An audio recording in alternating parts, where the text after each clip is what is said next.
The meeting is being recorded. I'm going to take a roll call attendance. Charlie, Here. Carl, Yes, here. I have to leave a little bit before the end of the meeting unless the meeting ends early. okay, okay, thanks, Carl. Jim? Jim? No, Jim. George?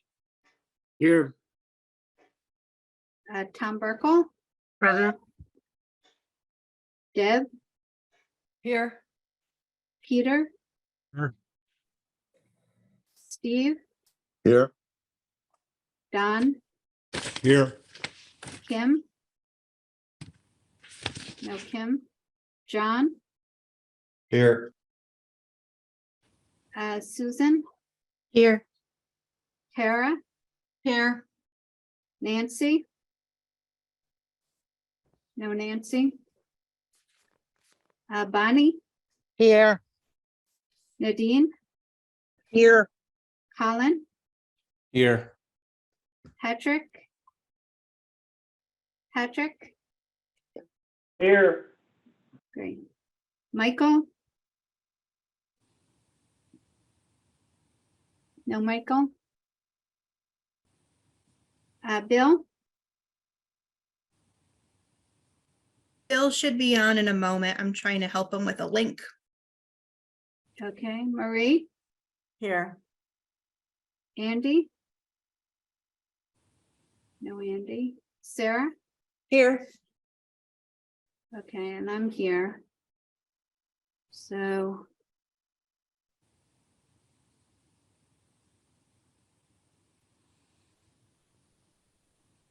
We have a quorum. All right.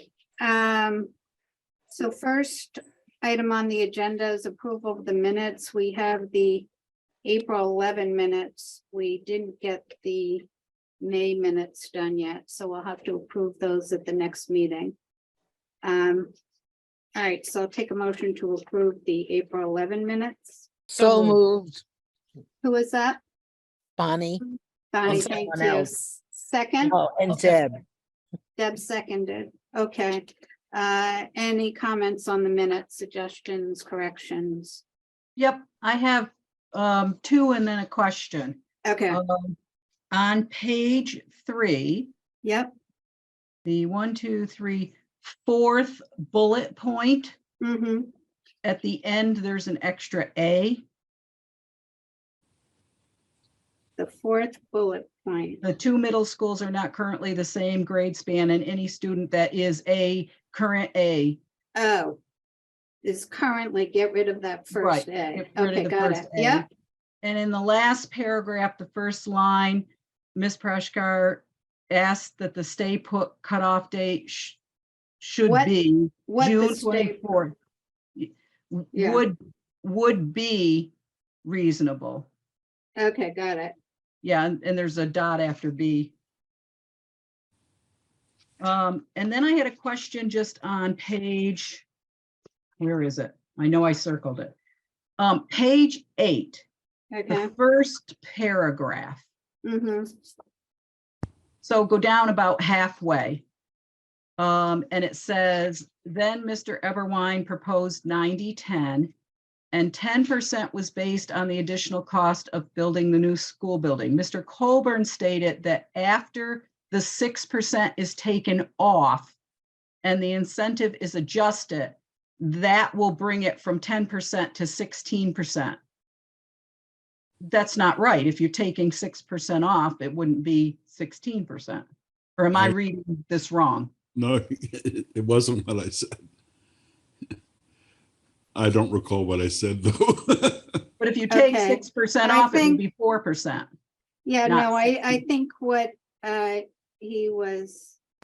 was saying, and Don, correct me if I'm wrong, is that when the 1% starts getting added on, right, You mean the after 10%. 2032, it moves up to, Don said 16%. I think in the model, it's actually 15%, but I do remember, Don, you're saying 16%, but I think that was the concept there. I was a That's little true. confused with it, because if you say you're taking 6% off and then you're going from 10 to 16, if you're taking it off, you're Yeah, not going up, you're going down. So it didn't sound right to me. yeah, it's sort of garbled here, but we can fix it, Don, with your permission to reflect Sure. that concept. It, I can't recall what I said, so I can't move to exactly what the words were. So I'm willing to live with could you just put a, sick, SIC in parentheses afterwards, or, that doesn't sound right. No. I think what we could say is consistent with what you said. Mr. Coburn stated that after the 6% is taken off, and instead of saying the incentive is adjusted, if we said, and the 1% per year is added, Correct. that will bring it from 10% to 16%. The 16% is a mistake because it's really You- 15%, But I said 16. yeah, Okay, Incorrect, but I said it. that sentence now makes more sense to me. okay. Okay. Thank So you. I'll make that change. Thank you. Okay. Anything else from folks? Okay. So hearing no other comments, I'll take a vote on approval of the minutes as corrected. Charlie, Yes. Carl, Yes, Aye. Tom, Yes. Deb, Yes. Peter, Yes. Steve, Yes. Don, Yes, John, Yes. Susan, Yes. Tara, Yes, Bonnie, Yes. Nadine, Yes. Colin. I abstain. I was not present. Okay. Patrick. Patrick. Patrick. yes. Oh, thank you. Bill is now on. Bill, Yes. Marie, Yes. Sarah. Sarah. Yes. Yeah. Okay, has anyone joined that I didn't call in that vote? Anyone I missed? No? Okay, minutes are approved. Okay, Jake, you're up. Project manager, chair update, budget overview. All right, just take a second.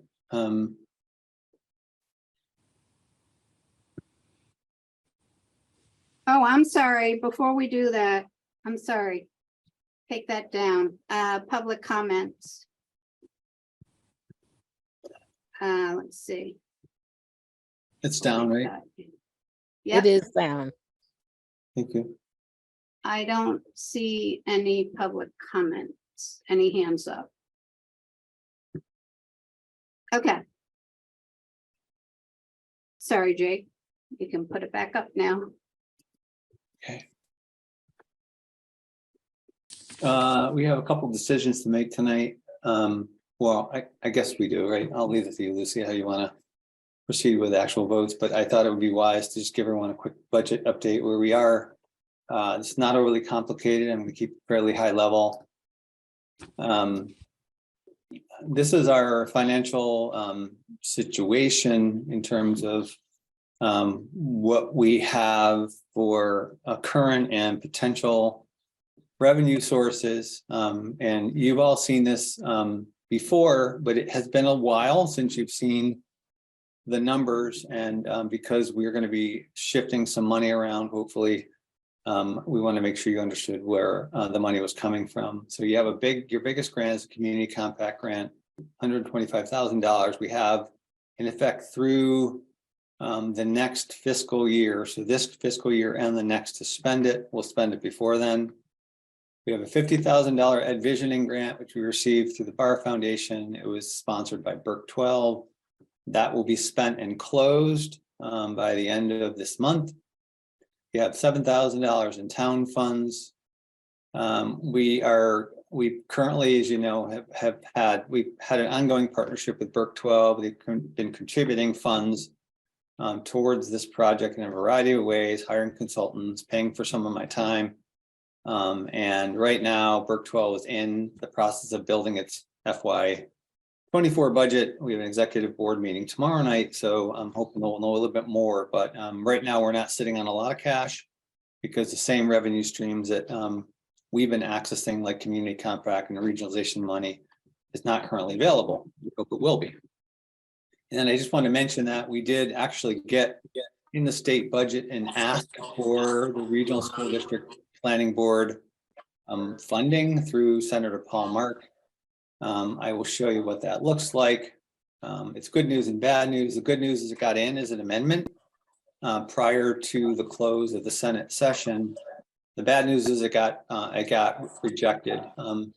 We did expect it probably was going to get rejected. I guess that's how this sort of thing happens, in that it can often take a couple of tries, or it can go into the initial budget and get rejected, but then end up in the supplemental budget. So it's not all is lost.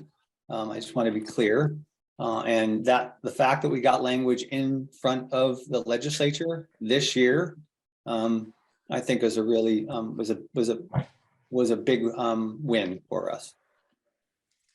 All right, so anyways, where are we with spending? This is our spending to date. And you can see basically I'm going to focus on the community compact money. I'm not worried about the town money right now. That's the two revenue streams you have are the community compact and $7,000 in town funds. This was the original budget for the community compact. Currently through June, I'm projecting that this is where we will be. So we will have spent around $64,000, about half of the $125,000. You can see the categories we're spending within. So project management is me. Project administration is primarily our admin staff. Consulting has primarily been going to the Abrahams Group to support the finance work. We haven't spent any money on ed visioning, as you know, because we got the bar grant, so we didn't need to draw from this line. And then we've spent some money in legal fees.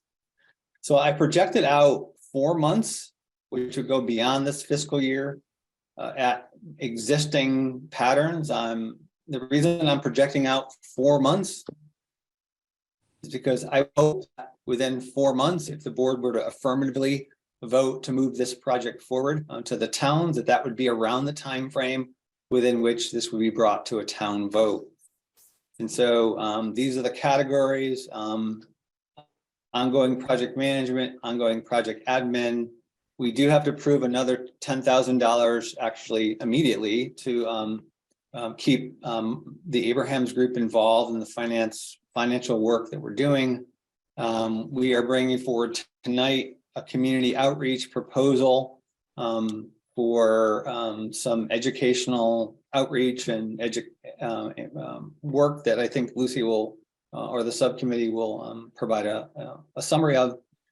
That is going to cost us about $25,000 for the core work, the personnel. I don't know if $3,000 is enough for printing and supplies, Lucy, but I marked it out for the moment at $28,000. Another $6,000 in legal. Our remaining $700 in supplies. That puts it at another $70,000 spent. Again, probably estimating on the liberal side, that would put our total spending at $134,000 when we have 125. But we do have $7,000 in town funds. If you added the $7,000 in, we'd be about $2,000 short. So right now I'm over budget by about $2,000, but that gets us pretty close to a potential town vote. So the specific asks for tonight are, I think, things we wanted the board to be aware of. One was that we were going to be extending a contract with the Abrahams Group for another $10,000. And two is the subcommittee will be recommending that we offer a contract with our community outreach consultants for $25,000. I think that's what you're approving today. That sound right, Lucy? Yeah, that's great. Thanks, Jake. So, I wanted to put the approval of the contract extension for the Abrahams Group on the agenda tonight, because we are above our planned spending, the initial budget we presented. And that's not a surprise, given the detailed work the finance subcommittee has been doing and the need for support by the Abrahams Group, not just for the finance subcommittee work, but to address questions that have been raised by other members of our planning board and been addressed by Matt and Jake. So we are over our initial budget on that. The spending is obviously essential to get us over the finish line here, but I did want to get board approval for that since it's above the original budget. So I'd ask for a motion to approve the extension of the contract with the Abrahams Group up to an additional $10,000. So moved. Second. Thank you. Any discussion? Second, Thank you, Carl. Any discussion of the motion? Oh, George, yes, go ahead. No, Lucy, I had my hand up before. I will lower it now while this motion is being considered. And Okay. I seconded that. Thank you. Okay, any discussion of the motion? Okay, seeing no hands, vote, Charlie, Yes. Carl, yes, George, Yes, Tom, Yes. Deb, Yes. Peter, Yes. Steve, Yes. Don, Yes. John, Yes. Susan, Yes. Tara, Yes, Bonnie. Bonnie,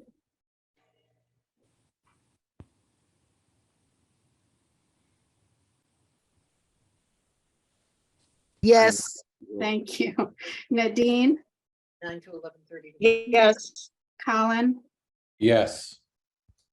Patrick.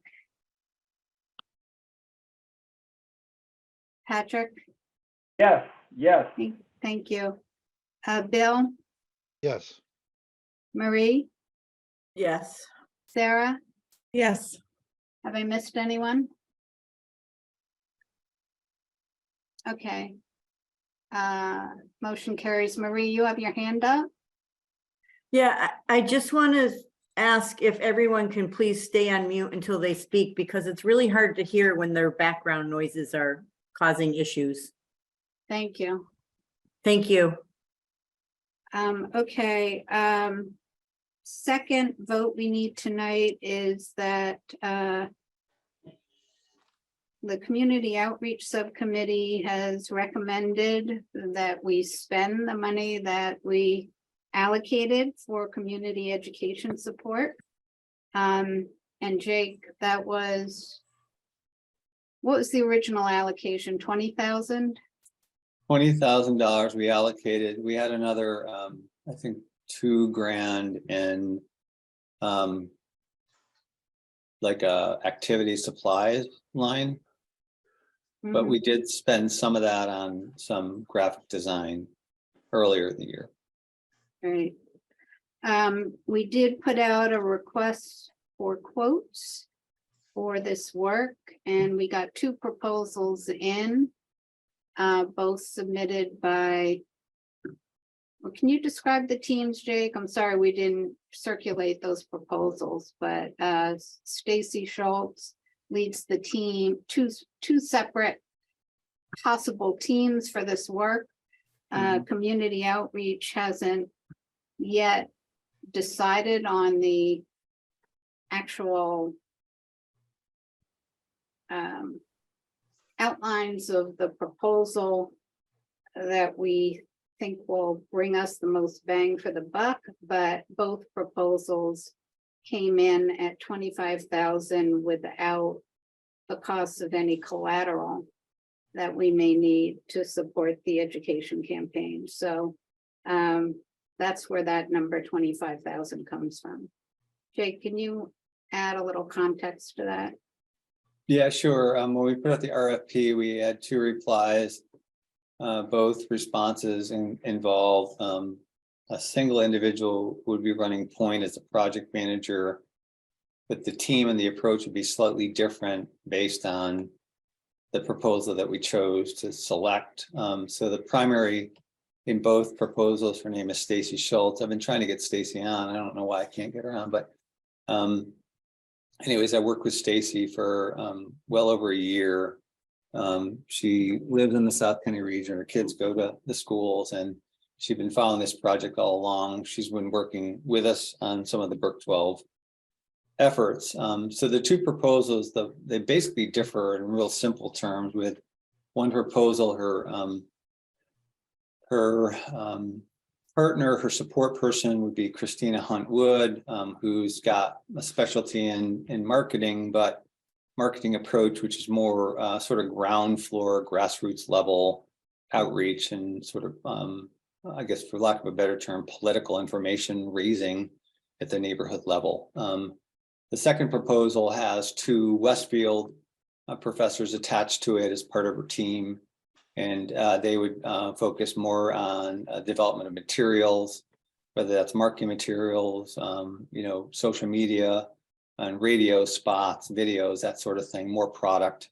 So a lot more in terms of sort of marketing product in delivery, with Stacy again serving as the project manager for the outreach campaign. In the second, focused more on a ground floor, neighborhood level style informational campaign. I know there's people who are on the call and the subcommittee who could probably share their thoughts if you want to entertain that, Lucy, but that in short is, I think both proposals had really strong merits.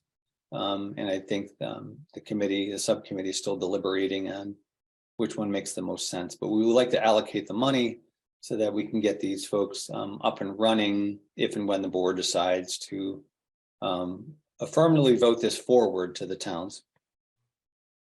Right, and it's important to get that delegation of authority from this board to community outreach at this meeting, so that we don't lose any time. So that's what we're asking for. Community Outreach Subcommittee is asking for the full board to authorize the Community Outreach Subcommittee to make the selection and enter into a contract for up to $25,000. So I moved. move to do it. John moved it. Don, was that a second? I'll make it a second. Thank you. Any discussion, questions?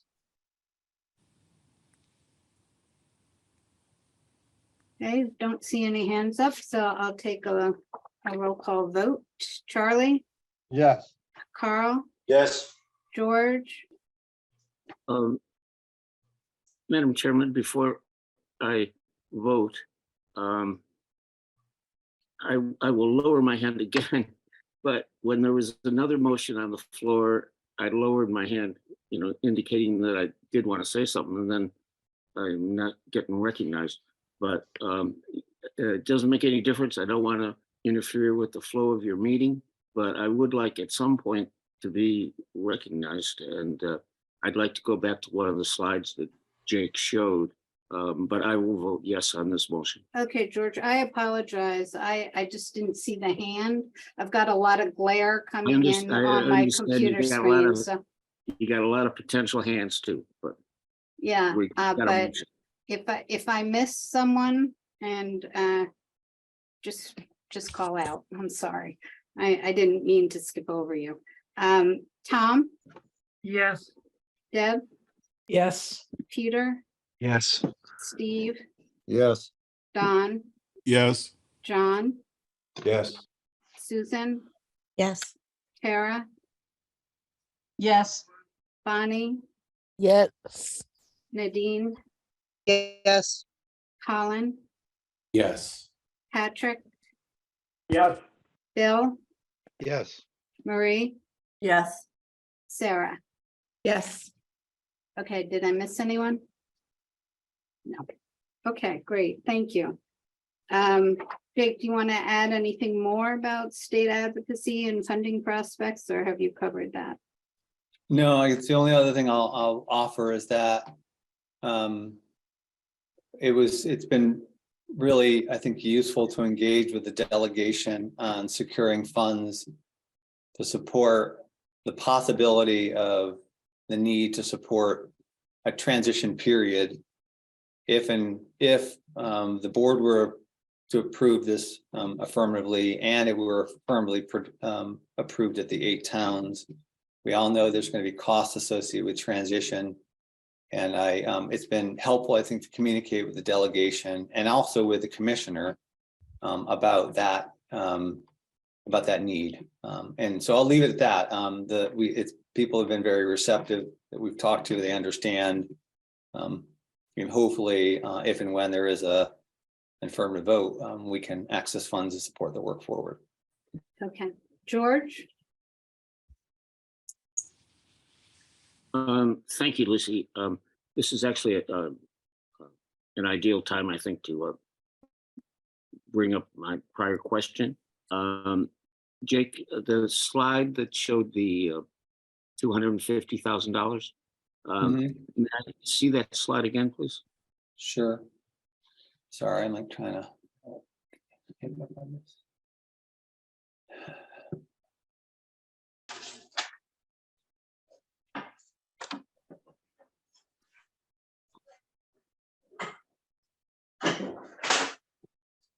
Yeah. George, is this what you were looking for? Yes. Yep. Because I've had some feedback, not just from Egremont, actually, that had another version of what the ask was on Beacon Hill. Mhm. And well, I can read what I was provided. And it said that not less than $250,000 be expended to assist the merger of the Berkshire Hills Regional School District and the Southern Berkshire Regional School District, according to the procedural requirements established by DESI, which I guess is us. I guess there was a discomfort that like the vote's going to be taken at a special town meeting. I think we've all agreed in the fall, but this seems to assume that the vote's already been taken to assist in the merger. So I just wanted to point out, and I think it will be useful for your outreach group to know that there's some discomfort afoot. So that was the only point I wanted to make. Yeah, so what you just read, George, I believe, whoops, sorry about that, is what's on the screen, right? And that is what was actually filed by Senator Mark as part of the Senate amendments. So this was Amendment 735. The task force also has an Amendment 745, which was also 250,000. So we asked for a total of $500,000 into the county. There was a Burke 12 yeah, $100,000 approved, right? Yeah, so that 745 got reduced from 250 to 100 prior to the close. Now it's going to conference, basically, where it will get kicked around, and we hope it's got a chance of getting through, because that's going to be a key revenue stream for Burke 12. And if Burke 12 gets money, then obviously we've had an ongoing partnership, and we hope that some of that money could be used to support this work. Okay, But- so the 100,000 is not a reduction of the 250, but it's another 100,000? So the 100,000 that is remaining is a different amendment. There were two amendments filed, 735 and 745. Right. And that's when we discussed this with Paul, he thought that would be the best way to go forward, is to separate these two out, recognizing that there isn't a guarantee that the Southern Berkshire needs this funds. These funds would be necessary if the merger votes were successful. Got it. Thank you. Bonnie? Thank you. My question is, you mentioned, Jake, that one of the consultants has children in the district. Which district? Just out of curiosity. I believe at Berkshire Hills. Okay, thank you. Kim? I was just making sure I'm on as a panelist because you didn't call on me for the vote. Yeah, I asked if I had missed any votes. I did, and I raised my hand and Okay, we moved well, on. if I missed you, you can just call out. I'm obviously not, I wasn't seeing you. Well, yeah. I just Okay. wanted to make sure. Okay, thank you. All right, any other comments before we move on to the main event here? Okay, so next on the agenda is Kim, you've got your hand up. Do you have another comment? Thanks. Okay, next on the agenda is continued discussion of 8-Town Regional School District Agreement, and in particular, the methodologies for apportionment of operating and capital costs to the 8 towns and the Finance Subcommittee recommendation. So Nadine, do you want to report out that you had a meeting last week, and we can then open it up for discussion? Sure. We did have a meeting last week where Mr. Silbert presented his thoughts with backup from Jake and Matt on analysis of numbers. I don't really think we came to any stark conclusions. Mr. Silbert was questioning whether or not RMC versus EQV might be a better direction for us. And sorry, Lucy, I'm kind of drawing a blank on. Oh, wasn't really- that's okay. Well, John is on, and I know he's constrained for time. He's got to jump off at 6:30. So John, is it okay if I put you on the spot and just have you summarize the issues you raised at Finance Subcommittee? Sure.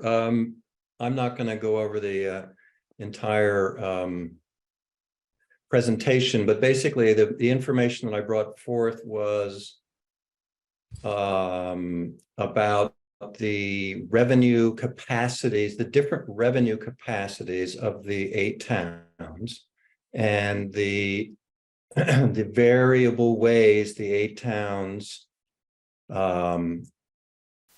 finance their governance. And although, as Nadine says, I wanted to add this data to the mix in the conversation, and there were lots of comments, I think, about it.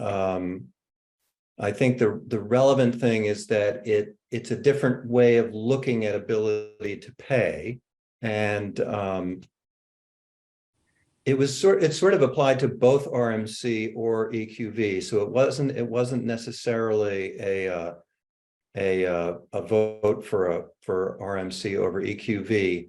But I think the idea was just to get a perspective of the way municipalities are run, how differently they're run, and a few of the complicating factors involved in the way each town runs itself on the finance side, and also the difficulty for EQV to show a level market, so to speak, for all 8 towns, because the towns now can only use comparable sales within their own towns to establish EQV. So we have essentially 8 separate methods for EQV. So it was just it was a kind of a data dump, and the committee did talk about it. And you know, unless people have other comments on that data, which I would think would be welcome to hear about, that's kind of the 2-minute version. Thanks. Okay. All right, so I'm just going to open the floor to continue discussion of the Finance Subcommittee's recommendation.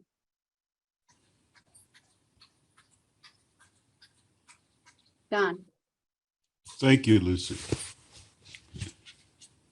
I have been concerned, as I think everyone knows from the beginning, that our process with respect to capital began with a representation by the 3 towns that the 5 towns would not be contributing anything to the cost of the new high school. I personally think that it's a mistake to move away from that proposition. On the other hand, I have a sense that people find persuasive Jake's analysis justifying a 10% contribution. Obviously, we're not all going to get everything we want in this process, and I can live with the frustration with respect to my main desire. However, I have repeatedly said, and I say it again, that we are playing with fire with the 15%. And that's for a number of reasons.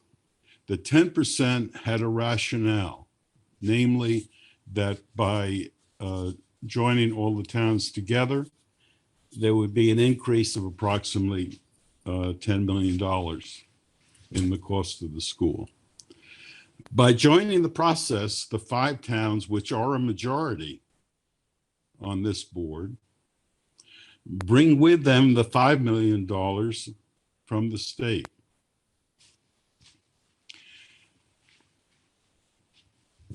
You can justify the 10% on the rationale offered by Jake. There is no rationale that justifies moving up from that to 15%.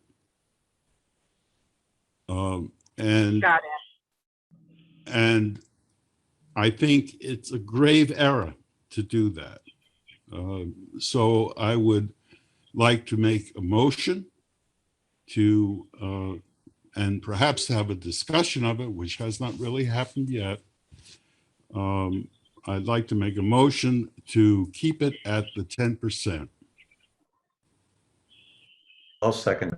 So just to clarify the motion, Don, are you making a motion to approve the recommendation of the Finance Subcommittee with the change of eliminating that 1% addition to the capital cost beginning in 2032? So just Yes. keeping it at 90-10. Is that your motion? That's all I'm doing, despite the fact that I object very strongly to going from the 1% to the 2%, but I'm not raising that. But I'm just trying to get clarification on whether your motion includes adopting the Finance Subcommittee's recommendation with that one change. Is that your Correct. motion? That is absolutely correct. Okay, and who seconded it? John did. John, do you accept that amendment? Yeah, after reviewing all the data that I've been able to review, I feel that the 90-10 is the more reasonable option, and it allows everyone to support the larger issue of EQV and the debt on the Mount Everett campus. So yes, I. Okay, Amanda, can you mute this so that we don't get that interference? Yes. Thank you. Okay, so is everyone clear on what the motion is? Finance Subcommittee recommendation with that one modification. Elimination of the 1% that kicks in 2032 and goes up to an additional 5% share for the Southern Berkshire towns. Does that include the proposal that EQV is used, or is that a separate piece? But that includes. No, that would be included. So it's the Finance Subcommittee recommendation with that one tweak, as I understood the motion. That is Lucy, correct. Lucy, correct. does that pertain just to capital or to also No, the operating assessment? Everything. We're not talking about the operating budget, are we? Yeah, that's why I tried to clarify the motion.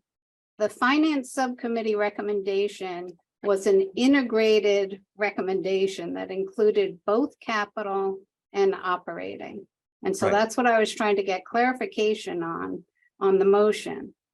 It was Don's motion to accept that recommendation, which includes operating, capital costs for new high school, and capital costs for all other projects with that one tweak. Correct. Sorry. Gotcha. Okay. That's correct. Okay. And I assume, Don, just so we get full clarity on this, that since the 5% is going away on the new high school side, the 5% would also go away on the Southern Berkshire side if there were a capital project for example, the new Marlboro School that would require the incursion of debt. You know, we had the mirroring each other, so that 5% would also go away on the Berkshire Hills share of a capital project for the Southern Berkshire towns. Is that correct? My understanding is that the only change in this motion is to remove the move to 15% and stay at 10. Okay, but we've got the 15% on two sides, John. We've got it on the new high school, and we've got it on capital projects for town-owned buildings, New So, Marlboro and you- Egremont. So so we you mirrored asking- them. okay, so you asking for an amendment to the motion that would include that mirror change? Is that what we need? I'm asking if the motion included getting rid of that additional 5%, both places where it appears in the recommendation. Yes, Yes. Yes? yes. Okay. And John, you agree? Yeah. Okay. All right. Colin,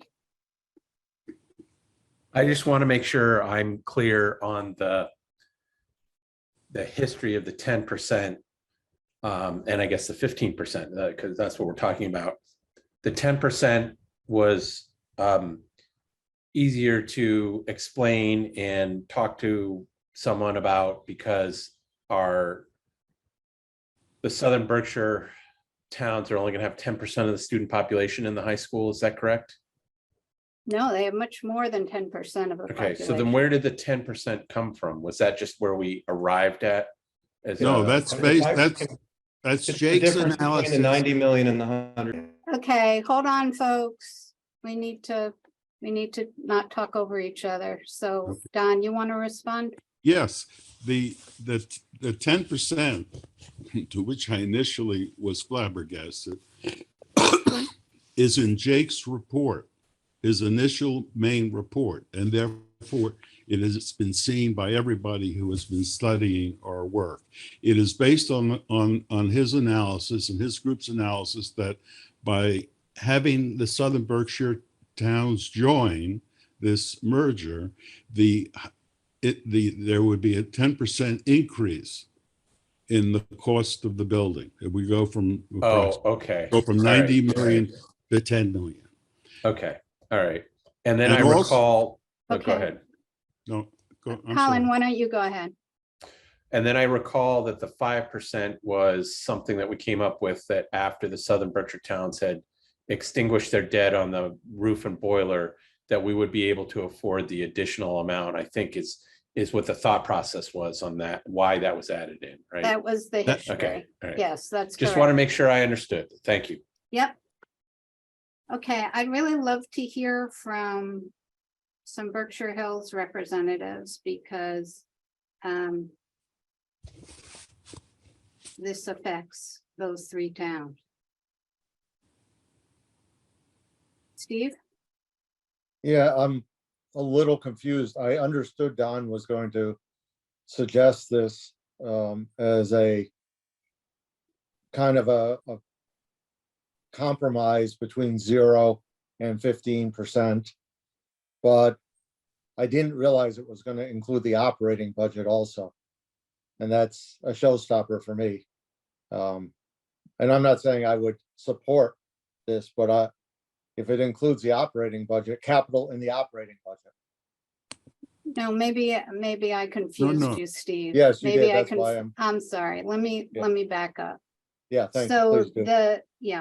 the finance subcommittee presented a recommendation that dealt with operating costs. Yep. Capital costs for high school, capital costs for everything else. And what I was trying to get clarity from Don on his motion was whether he accepted everything in that recommendation, including what was agreed by the finance subcommittee on the operating cost side, and that the only thing he was suggesting be tweaked was the additional 5% on the capital cost structure for the new high school, removing that, and also removing on capital costs associated with any capital projects for the non-district owned buildings that are currently part of the Southern Berkshire District, getting rid of that 5%. But the operating cost methodology stays as recommended. The capital cost in the operating. The operating cost methodology would stay as recommended, no tweaks by the finance subcommittee. Okay. So do you want to speak to the 5%, Steve? The removal of that? Yeah, I think once it was on the table and was discussed, I am concerned that this is going to cause a major shift in voting. So I'm a little hesitant to endorse it. I am worried after talking to a number of people that this is going to maybe fail this project. Okay. So that's Great Barrington. Peter and I'm sorry. Other Berkshire Hills representatives, Marie, Patrick, Michael, would love to hear your thoughts. Peter, let's start with you. Sure. We've all spent a ton of time evaluating this carefully, and I think we are still with it because we see the value in this process and we want it to achieve the goals both educationally but also politically. And when I attended the finance committee discussions, and I did not attend all of them, I was drawn to the safety valve mechanism as a way to equalize large volatility in the operating assessments. And as you look at the financial sustainability and potential trajectory of expenses for the 8 towns, initially the safety valve is going to have Great Barrington and some of the Berkshire Hills towns contribute towards that equalization. And so we're trying, and I believe in that because we have to move to an 8-town region, and we have to bring that perspective that as the 8 towns, we have an obligation of funding this in a way that we can provide the best education for the kids across the 8 towns. I always saw the stepped up 1% after the debt was retired was similarly in turn to identify a way that on the capital costs of the high school, there could be an 8-town philosophy in terms of how we funded a building that was going to educate high school kids from across all 8 towns. So I share with Steve a little concern about how this package as a whole is going to go over with some of the voters in the 3 Berkshire Hills towns. Marie? Yeah, I'm feeling exactly the same. I already feel, even with that 5%, that it's still gonna be a little bit of a hard sell, because it just, if you just look on paper, it doesn't seem fair. We're all supposed to be one district, all the same. I mean, it's a school for all of us. And I just think it's already gonna be hard. And if you change that to even to make it back to staying at the 90-10, I just think it's gonna be, it's not gonna appeal to a lot of people, and I think we're gonna have a lot of issues. Okay, Patrick? I have Patrick? Yep, I have a question and then a comment. My question is this: didn't we take the 6% DESI to reduce the 10 to 4? Didn't we credit the entire DESI like merger bonus to the South Berkshire towns as part of the compromise when we put this together?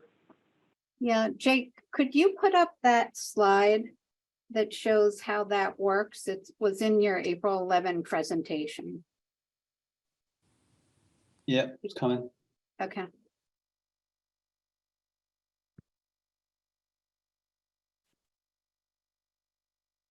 I mean, as I recall, that was kind of the compromise at the time. Okay, let's just look at it because it's a little more nuanced than that. So Jake, can you just talk through how the 6% works? And then total cost at local level, comparing the 41.48 to the 4 million. Sure. So this slide was presented in April 11. It is a schematic for how a $100 million high school, estimated $100 million. And as you all know, we did put together a little bit of a short white paper on how we got to the 100 million. But assuming that is your number, we basically did this 90-10 split off of the full amount. So the full cost of the high school. And so if we just follow each of these tracks down, this is your Berkshire Hills side, this is your Southern Berkshire side. 90% of, I mean, I'm giving you, this is obvious math, but 90% of 100 is 90 million, 10% of 100 is 10 million. However, we then back in what we anticipate will be the Mass School Building Authority anticipated reimbursement. And so again, these figures are estimates based on the last time that Berkshire Hills did work with the MSBA, and they certified the base aid rate at 48.5%, 48.52. And then we are anticipating the possibility of another 6% that the MSBA provides if and when 2 districts become a regional as part of a construction project. We applied the 48.52% to the Berkshire Hills side, the 6% to the Southern Berkshire side, which then carries down your total carrying cost at the local level, about 41.5 million.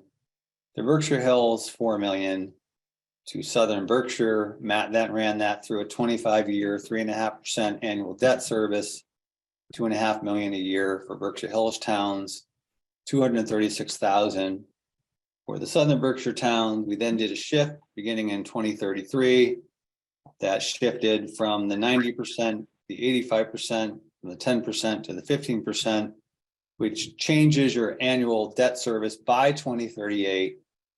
Reduces on the Berkshire Hills side by about $200,000 and adds a little less than $200,000 on the Southern Berkshire side. So this is really your difference right here for your 5%. And I could show you that to you, I believe, on a town level if you needed to see that.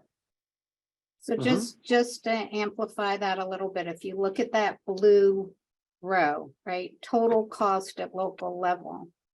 The total cost at local level in this scenario is 45.48 million.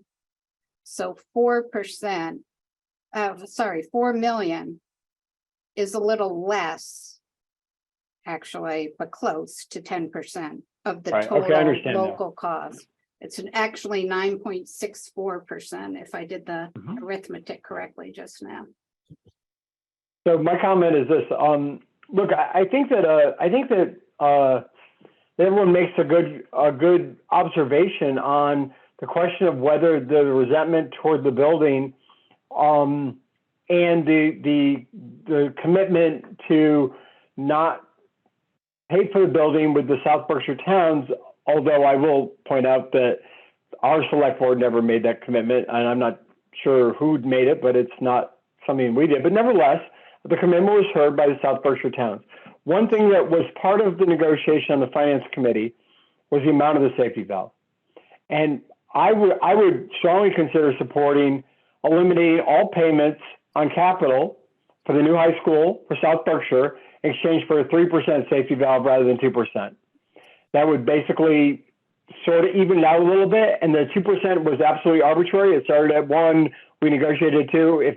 If folks here feel like it's going to hurt their ability of passing this, then I think that we should put the size of the safety valve and any participation whatsoever in the payment for the high school on the table and have that discussion.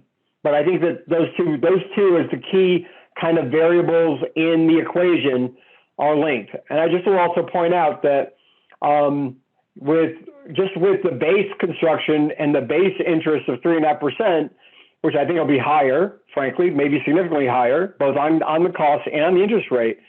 If Stockbridge passes this, we'll see just from the new high school an immediate increase in what, 10 or 12% of our property tax, our residential property taxes.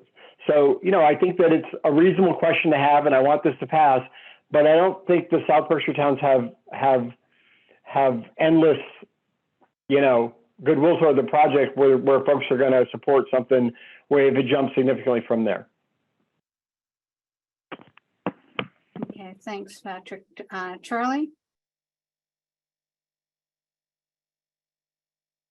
Charlie, you're muted. Thanks, Lucy. I am totally in favor of the combination of these two schools. But we have a finance committee here in Alfred, and I would like Joan to, if you could get her on, to explain our feelings from the town of Alfred. And I agree totally with Don and John.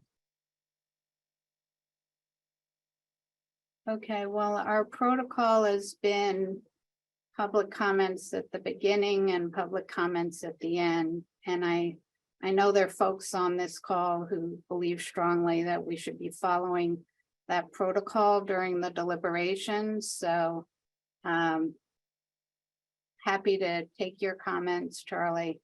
But I think we need to wait until the end of the meeting to take Joan's comments. You're going to find that they're really, really important comments that she has made, and you're aware of them, Lucy, and so aren't you, Jake. I actually haven't discussed this with Joan, but okay. John? Well, my hand is up. Go ahead. Okay. We'll take Don and then Colin. So notice that most of the focus has been on the so-called politics of this. You have to deal with situations as they arise. And in this situation, you can't ignore, it is worse, I suggest, to ignore that the representation that brought us into this was nothing, no contribution, than it is to be concerned about whether it's 10 or 15%.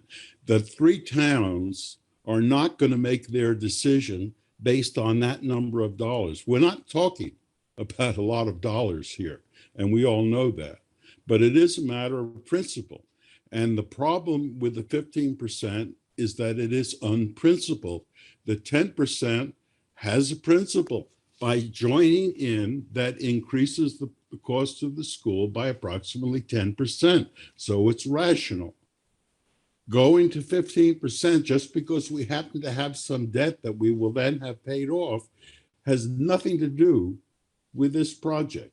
And I'm personally convinced that it would be a very grave mistake to say to the 5 towns, yeah, we told you it would cost nothing, but okay, you know, you're willing to pay 10%, but now we want more. I think you're likely to get a much stronger negative reaction from the 5 towns. And I think that we ought not to accept this recommendation from the Finance Committee.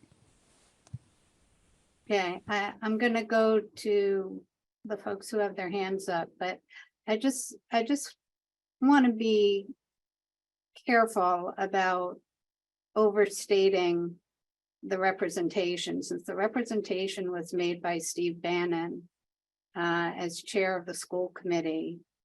I'd really like Steve to clarify what was said and what wasn't said, and on whose behalf he was speaking, because Don, you said a couple of times that the 3 towns made that representation.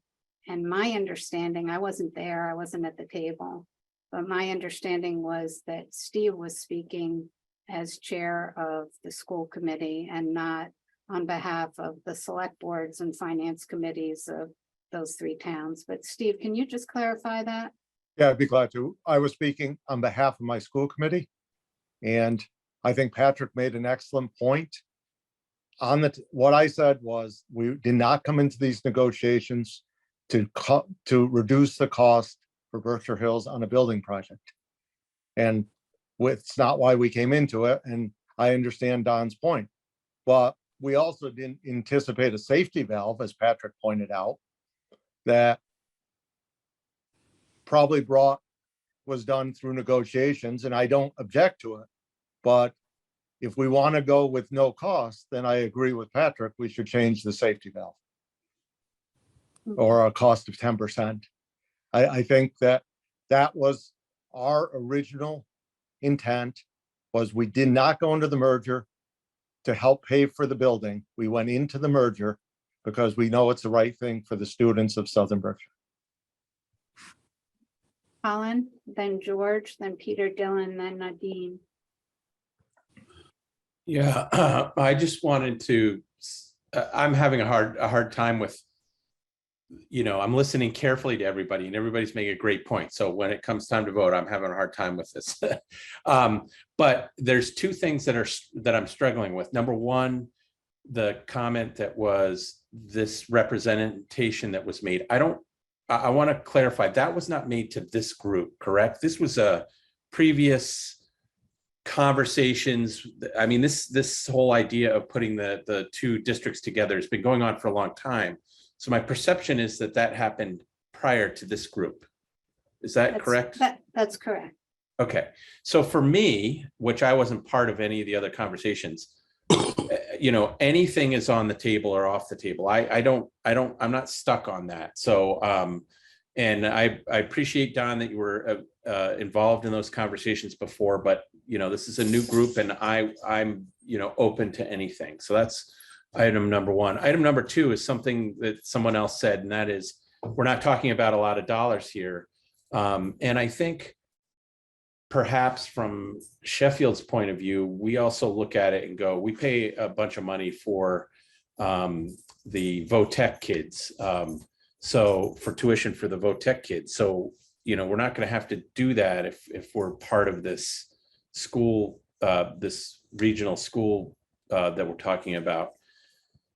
And I recognize that Monterey is much smaller than Sheffield. So, you know, your points, Don, are relevant because you're looking at it from your point of view. But to me, all of this is some give and take for everybody. And I don't think I would want to increase the safety valve to reduce the costs of capital, because capital is a small piece in all of this puzzle that we're working on. Those are just my comments, and thank you. Thank you, Colin. George? Thank you, Lucy. I'd like to comment on a few comments that have been made, but let me kind of go in reverse here. Colin, this fundamental question between the 8 towns has been about every 20 years on the table since 1948. And so here we are again. And what I think we're trying to figure out is how can we, well, what I'm trying to figure out is how can we come up with something really good out of this process. And I think Don has raised some very important issues, but I do want to clarify something, and perhaps Joan Rogers in the public participation may wish to comment on this too. There was a comment that arbitrarily came up with 3%, and then we're going to go to 2% or 2% to 3%. And that was not arbitrary. That was the 5 towns spending a spring and a summer together figuring out how to deal with that issue. And that has enormous both short-term and long-term repercussions for all of the towns. Thank you. George, just a question of clarification. So the 3%, the 2%, the 1% that we've been talking about tonight so far has been the safety valve percentage, which was Yes. a new concept. Well, it's a new For concept. this planning for the board, 8 but so towns. what's the 3% you're talking about? What? That is what the 5 towns, as I recall, and I'm guessing it was 4 or 5 years ago. Charlie, do you remember? I know you were in on that group as I well. think what you're talking about is the 5-year rolling average. Yes, but they are not unrelated. They are what? Not unrelated. Yeah, Since but it we're was talking never about- a 3-year or 2-year. Well, yeah, we're talking about cushioning over time so that local communities can not be shocked by what their tax bills look like. I mean, fundamentally, that's what the issue is. Okay. Peter Dillon. Yeah, thanks, Lucy. I just wanted to bring up something that I think is going to be really important going forward as this group tries to message things. A lot of folks tonight have been talking about 10 and 15%, but if the state's chipping in 6% for a newly formed regional district, I think it's really important that we talk about either 4 or 9% and not 10 and 15%.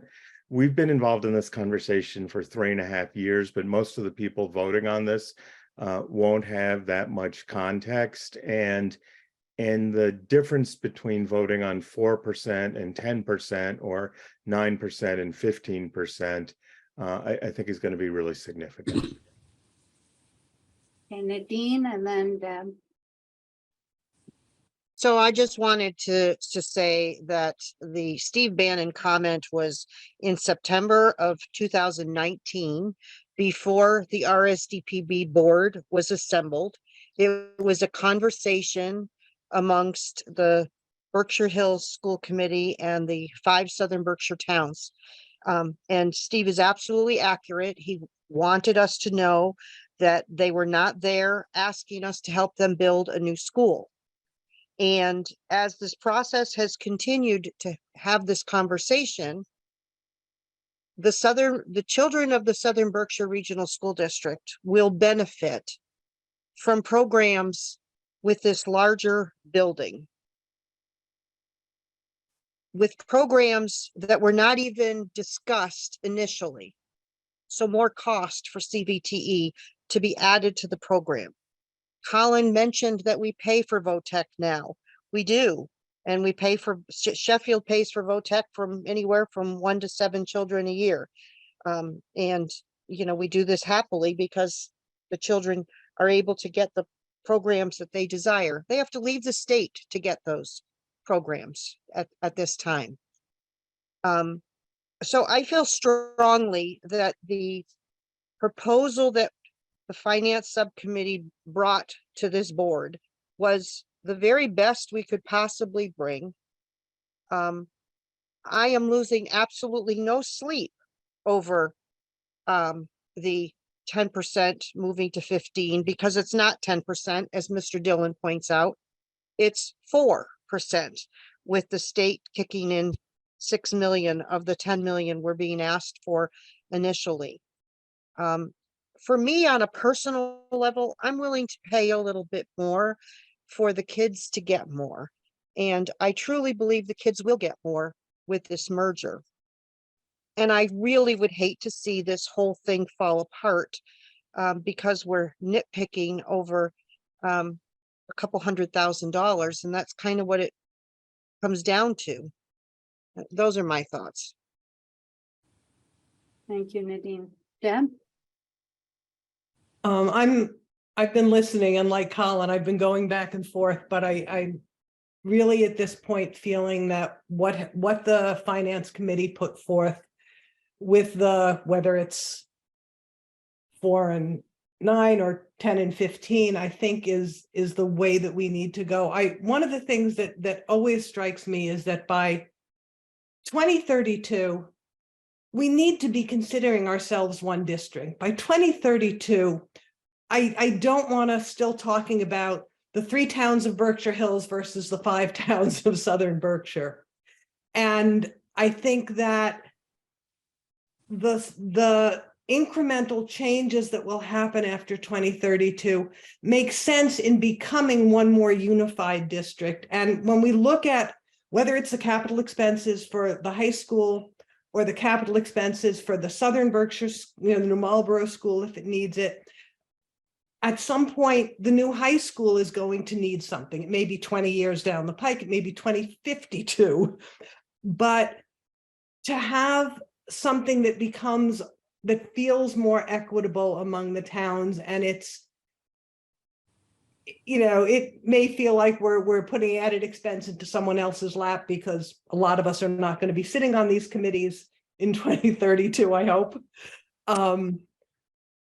And I just think that it is that navigation between the safety valve, which was put in to make the whole thing work, and the working with the fact that Southern Berkshire had debt that they need to retire, which is costing them money, and not wanting to add to that burden.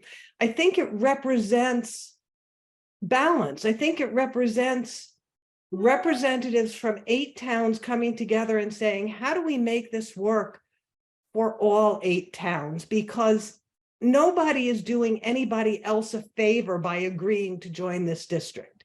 It's only creating the district because it really feels like the best thing for each town, not because we're helping Berkshire Hills build this or we're helping Southern Berkshire do that. So I think for me, it's really the way it's been done is thinking holistically and thinking forward and thinking equitably. And that's what I'd like to say. Thanks. Thank you.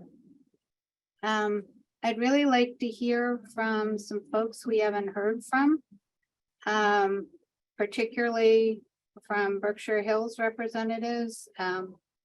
I do want to remind everyone that when we formed this planning board, we recognize that because of the way the statute works, the Southern Berkshire representatives had a majority of this planning board, even though Southern Berkshire is the smaller district, and the 5 Southern Berkshire towns will be paying a smaller share of both the operating costs and the capital costs than Berkshire Hills. So whatever we vote on ultimately has to have strong support from both the Southern Berkshire towns and the Berkshire Hills towns representatives, however those numbers play out. So I think it's really important that we hear from everyone here. And in particular, since we're debating a motion that is going to shift some burden, I agree, it's not huge, but some burden from the Southern Berkshire towns to the Berkshire Hills towns, I think we really need to hear from all the Berkshire Hills representatives who want to speak on the issue. So, Bill, I see your hand up. Let's go to you. Yeah, thanks, Lucy. Couple of points. One, a lot of things have changed since I'm the newest member of this board, so I was not around when many of these things were hammered out in the first place. But I know that there have been lots of changes since we started putting pen to pencil and agreeing on all sorts of elements of this agreement. And so singling out, I realize we're talking real dollars, but implying that a zero contribution, which could be now has evolved into 15%, is not a nefarious attack on the Southern Berkshire towns. It's the way things have evolved as the Finance Committee has discussed these matters. It's not a sneak attack. It's not it's the natural arrangement of a committee working through various problems, including this one. So that's one point. The second point is maybe it would be easier if instead of talking about 10 and 15%, we drop those numbers and talk about 4 and 9%.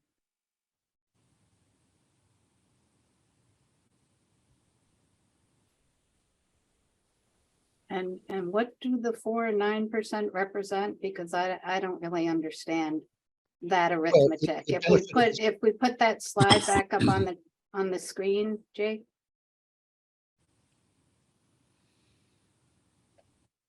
Hang on a second. Yeah, a lot of screens behind here.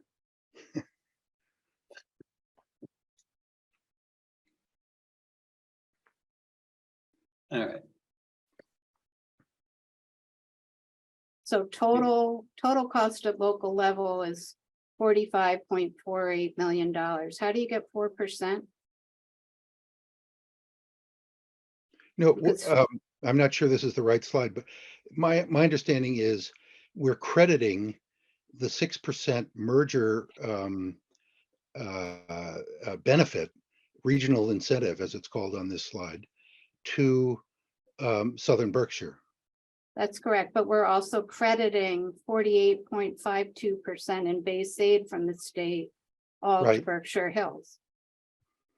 So when you look at total costs at local level, what the towns have to pay, backing out what the state's going to pay, the total cost is $45.48 million on this hypothetical.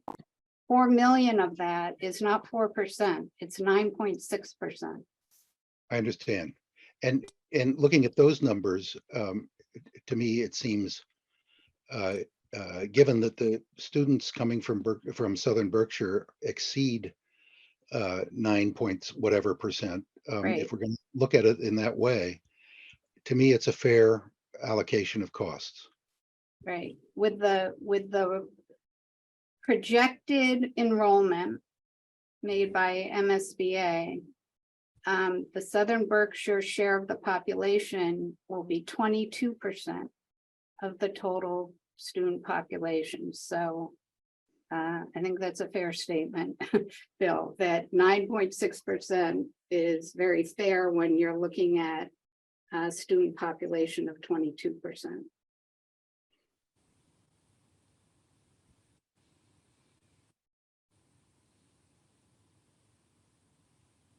So anybody else who hasn't spoken before we go back to those who have?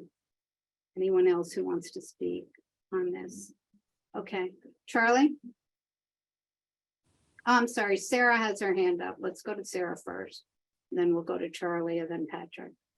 Okay, thanks. I just wanted to say that it's just very clear to me that the Finance Subcommittee spent so much time and effort figuring out what they felt was a fair allocation for everybody. And clearly it's not like the committee was made up of just Berkshire Hills or Southern Berkshire. And I just feel like I want to follow their recommendations. Thank you, Sarah. Charlie? Thanks, Lucy. Lucy, before you take a vote, I'm asking you to at least listen to what Joan has to say, because this is important. So I'm encouraging everybody not to take the vote until you hear from Joan Rogers. Okay. Does anyone, any of the planning board members have an objection to hearing from Joan now, rather than waiting until after the vote? Yes. George has an objection. Okay. So Charlie, given that we've got an objection to that, and that hasn't been our protocol in the past, I think we have to stick with our existing protocol, Okay, Lucy. regretfully. Okay, so let's see. Bonnie or Marie, and then Bonnie. Yeah. Okay, I just have to say how I'm feeling, because I just feel like and I understand everybody having questions, but the Finance Committee, we've worked for years going over and over and trying all the different methodologies and all the different things, and it was give and take. We tried to see what was fair for each. Not everybody's happy for everybody. Not every town gets exactly the ideal situation for themselves, but we all had to give and take so that we can become one district. And I want everybody to keep that in mind, that this is really for us to try to work together to make this work. And I just also feel that all these questions and people bringing all this extra stuff up at this 9th hour, if you were that interested in that to begin with, I didn't see hardly anybody extra at our meetings, all these years of our FinCom meetings. So it's just a little disheartening to hear all this second guessing, I guess you could say. So, but I just want you to know that we worked really hard to try to make it fair for everybody. So if you could just keep that in mind, I would really appreciate it. Okay, thank you, Marie. Bonnie? Thank you. Couple of things. One, okay, I can. Charlie, you need to, yeah, thanks. I'm going back to what Colin said about 25 minutes ago. I am more confused than ever on this issue, but I really respect Steve Bannon's comments about how we have to look at the political issues as well. And Marie has just made a very good point. We've introduced a number of factors at this 9th hour. So way before we actually take a vote on this, I would hope that we have total clarity, because issues that have been brought up have really put me on major pause. And lastly, am I allowed to make a motion to adjust the agenda as it was unforeseen? No, we have a motion on the table, Bonnie.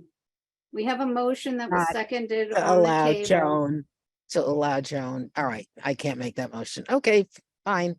That's the end of my comment, but All right, I definitely need clarity. okay. Peter Taylor? Thank you, Lucy. As I listened to the comments about the proposed motion, and both comments that are for it and are against it, I am concerned about the vote that we seem to be almost taking, because I think the outcome would not produce the message out to the 8 towns in terms of how we have worked together to try to figure out a path forward that's going to serve our kids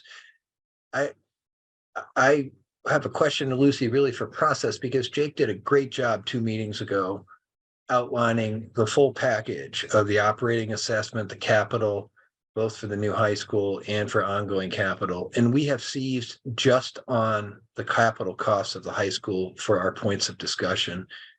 And I am wondering if we spent more time looking at the other aspects of it, the balance and the equity that the finance committee strive to put forward, we'd be more clear to all of us before we take a vote that, because I am concerned that perhaps we are going to take a vote without, fully appreciating and understanding all elements of what is in the motion.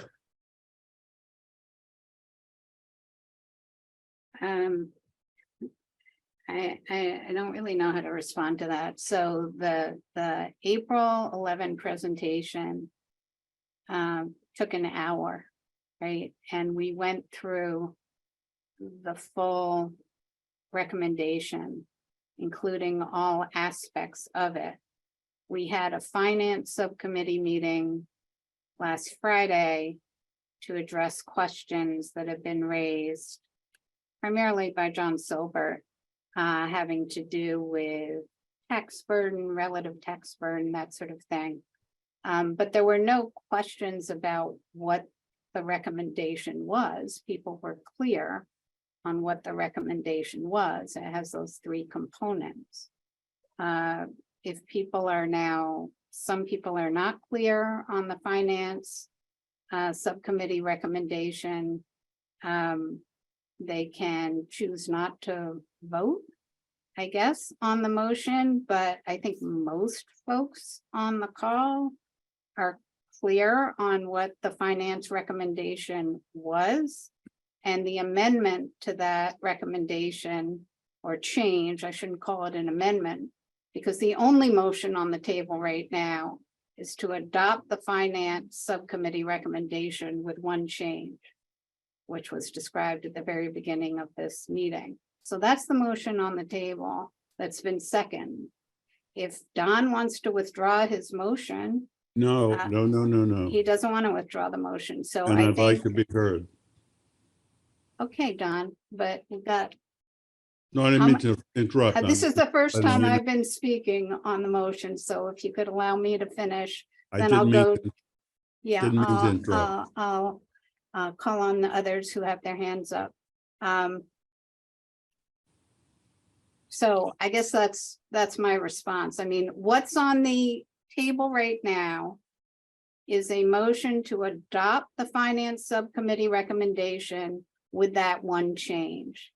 And the change affects both how we share costs for the new high school, and the change affects how we share costs if they're capital costs incurred that require the incursion of debt on either New Marlboro or Egremont. Otherwise, it's the finance subcommittee recommendation. That's the motion on the table right now. If I could just follow Lucy, I think Sure. one of the points that's been raised by a number of people, especially in the 3 Berkshire Hills towns, is the package of recommendations that included a safety valve. Okay. And Would you like the, to have and that the 10 slide? and 15%.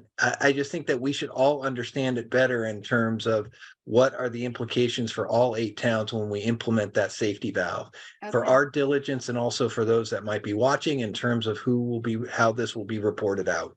Okay, so would you like Jake to put that slide up so everyone is clear? I think that's a good idea. So everyone is clear on what trade-offs were made in coming to the finance subcommittee recommendation. Yes. Okay, Jake, can you put that slide up? I just gotta figure out which slide. Because there was a lot of slides that went into operating.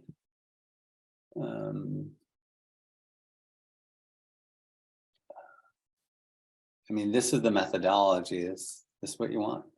Yeah. Okay. And just walk through it in terms of how the safety valve percentage was arrived at and how that shifts burden in the initial years from Southern Berkshire towns over to Berkshire Hills towns. Sure. So this particular slide, slide number 25, just shows you the parts of the operating assessment methodology that include what's referred to as the statutory requirement, which is part A, that occurs currently and that would continue to occur in the new operating methodology. Part B focuses on the amount of money which is spent in each district above what's required. And we're adopting, in effect, the Southern Berkshire methodology and using a 5-year rolling average of required minimum contributions, which are converted to basically a percentage that then gets assessed out based on the total budget to the various towns. The safety valve basically is a checkpoint that the committee discussed. We modeled this a few different ways. We modeled it at 2%, 1%, 3%. The safety valve reduces the amount that any single town would rise above the operating assessment in a single year when compared to the year prior. And so we set that at 2%, which again, it becomes a limiter in effect so that no one single town will experience any large increases from one fiscal year to the next. Probably the best slide that illustrates this, and there's a lot of slides in the show, and we did actually put the recording online too if people want to listen through it, is this particular slide. And we actually, Matt did some projections in FY26. And what you'll see is that the red bars are the amount that a particular town's budget would have increased if we had not applied the safety valve. And you see some really large increases there. But when we did the change in assessment from fiscal year 25 to 26, it was 1.2%. We added on the 2% safety valve, which created this cap of 3.2%.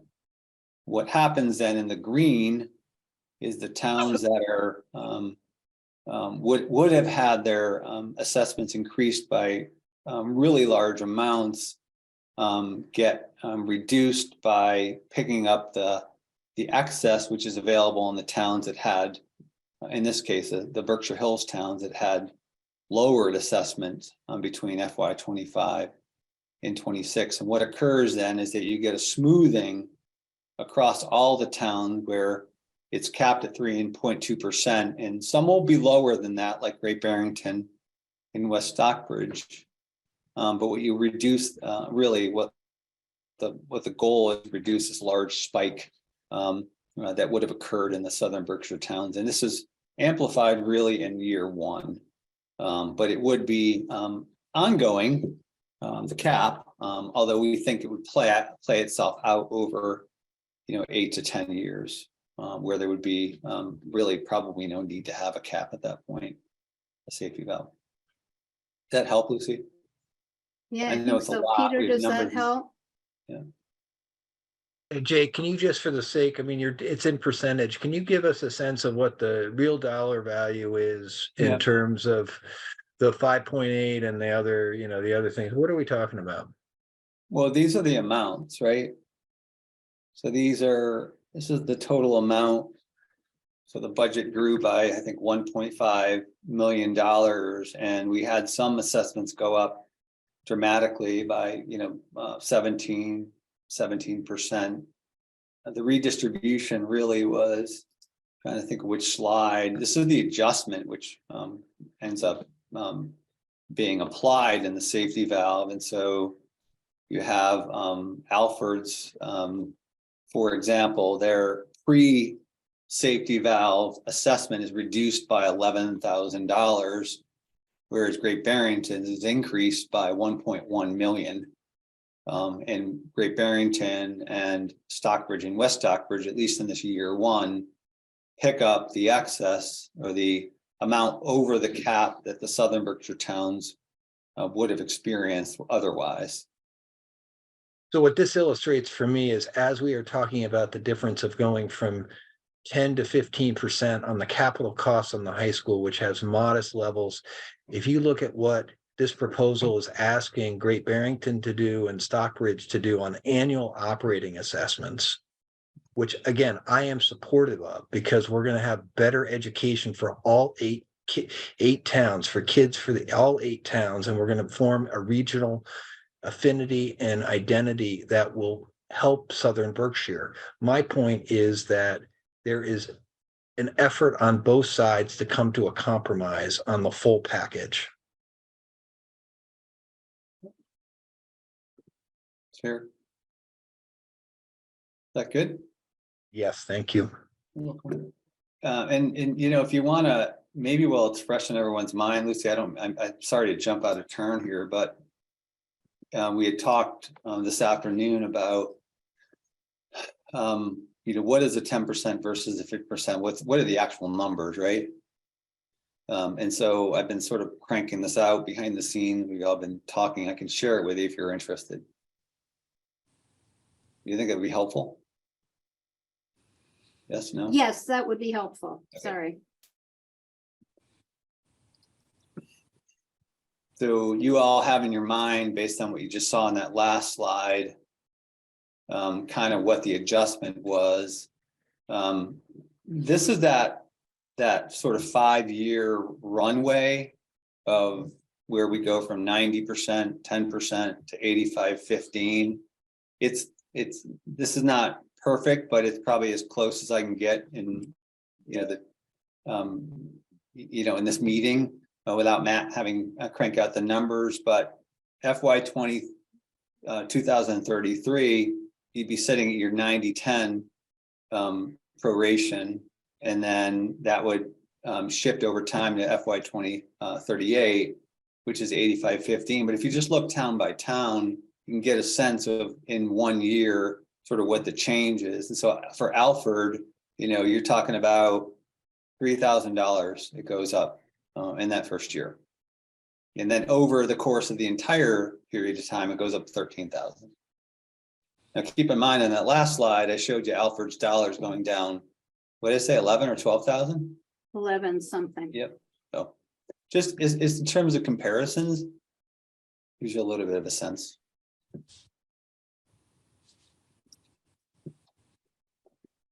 Okay, Don. A couple of points. One, the amount of time, and I was at every single meeting of the Finance Committee, the amount of time spent on this 85-15 increase was probably 10 minutes. It was not something that received a lot of discussion. Secondly, for clarity, we all agree equity, we want principle. So the choice here really is, which is more equitable? The amount by which adding the southern towns increases the cost of the building, that's the 10%, or measure it by number of students. And considering the fact that we're bringing with us $6 million, it seems to me that the more equitable is the 10%. And the fact that the Finance Committee, which had a majority of people from the northern towns, went one way, should not control what we do. Thank you.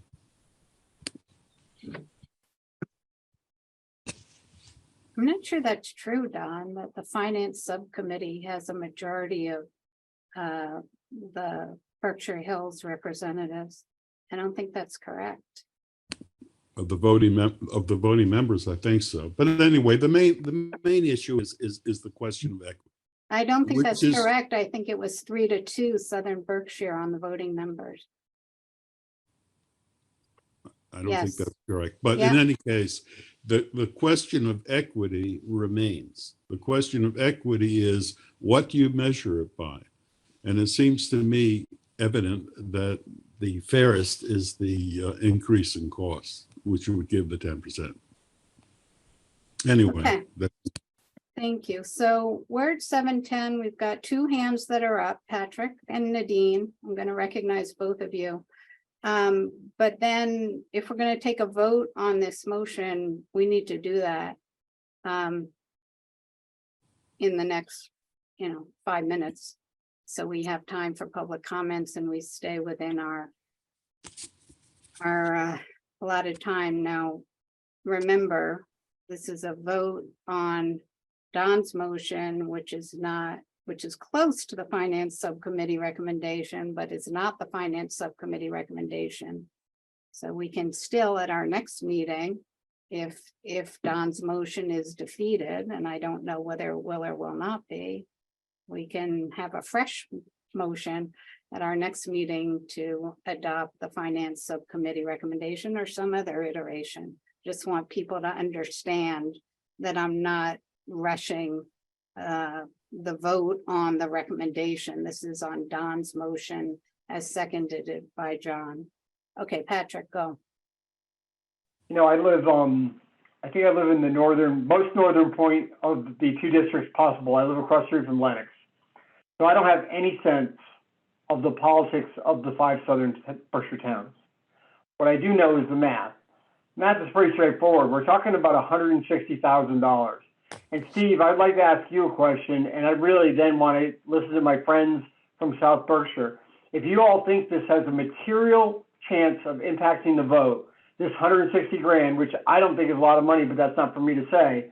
I really think that I actually have the opposite opinion of Don, who thinks it's an equitable situation. I think the deal is very equitable. But if this is politically the thing, because I've been hearing for now 2.5 years, they just want to get us to pay for their high school. If politically this is going to sink this deal, I think that the South Berkshire folks need to not advocate for their own purse strings. I'm not saying anyone is, but really, I'd love to hear from the folks who have the pulse of their communities to know if that's really going to be the thing that sinks us after all this work. Then, with consultation with Steve and Kim, I would say just eat the 160 grand if that's really where we are. And that's not I think the Finance Committee did a tremendous job. It's not a comment on that. I'm just saying, it's like 2 more hours we're discussing relatively trivial amounts. I mean, we have a $14 million budget. Our share of that would be 50 grand. It's like, a third of 1%. All right. I'm just saying I worry a little bit about the political dynamics of what the South Berkshire folks are saying, and maybe we're not hearing them. Okay, Steve, that is why I asked Steve to speak on this at the very beginning, but Patrick has put a question to you, Steve. I think his question was, and I'm glad he doesn't play Jeopardy.